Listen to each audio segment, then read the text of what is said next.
إنا أنزلناه في ليلة القدر আল্লাহ রাব্বুল আলামিন ফরমায় নিশ্চয় আমি কোরআন নাযিল করেছি শবে কদরের রাত্রিতে আমি আল্লাহ কোরআন নাযিল করেছি। এজন্য কোরআন শরীফ শবে কদরের রাত্রিতে নাযিল হওয়ার কারণে এই রাত্রির মর্যাদা অনেক বেশি।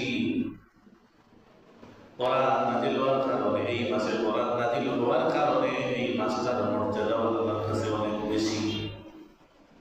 তাহলে বোঝা গেল এই মাস অত্যন্ত ফজিলতপূর্ণ মাস। এই মাসের মর্যাদা, এই রাত্রির মর্যাদা, শবে কদর রাত্রির মর্যাদা, কারণ এই রাত্রিতে আমরা কোরআন নাযিল করছি। এই কোরআন নাযিল করার কারণে এই রাত্রির মর্যাদা আল্লাহর কাছে অনেক বেশি। কতটুকু মর্যাদাবান এই রাত? আল্লাহ বলেন লাইলাতুল কদরি খায়রুম মিন আলফি শাহর, অর্থাৎ হাজার মাসের চেয়েও উত্তম মর্যাদাবান এই রাত। এই রাত্রিতে আমরা বেশি বেশি করে ইবাদত করতাম। এখন এই রাত্রিতে আমরা কিভাবে তালাশ করতাম?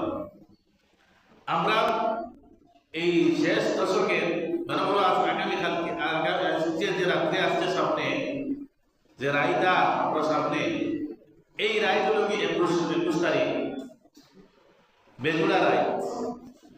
এইভাবে আমরা এই 10 দিনের ভিতরে বেজুড়া যত রাইট আছে এই রাইটগুলো আমরা তালাশ করি। অন্তত পক্ষে জাগরণ তাকিয়ে আল্লাহর ইবাদত করি, জিকির আজকার করি, তসবিহ তাহলিল করি, দাঁড়াইয়া তখন নামাজ পড়ি, কোরআন শরীফ তিলাওয়াত করি। আর এই বেজুড়া রাত্রিতে তাহাজ্জুদের নামাজ যেন না ছাড়ি।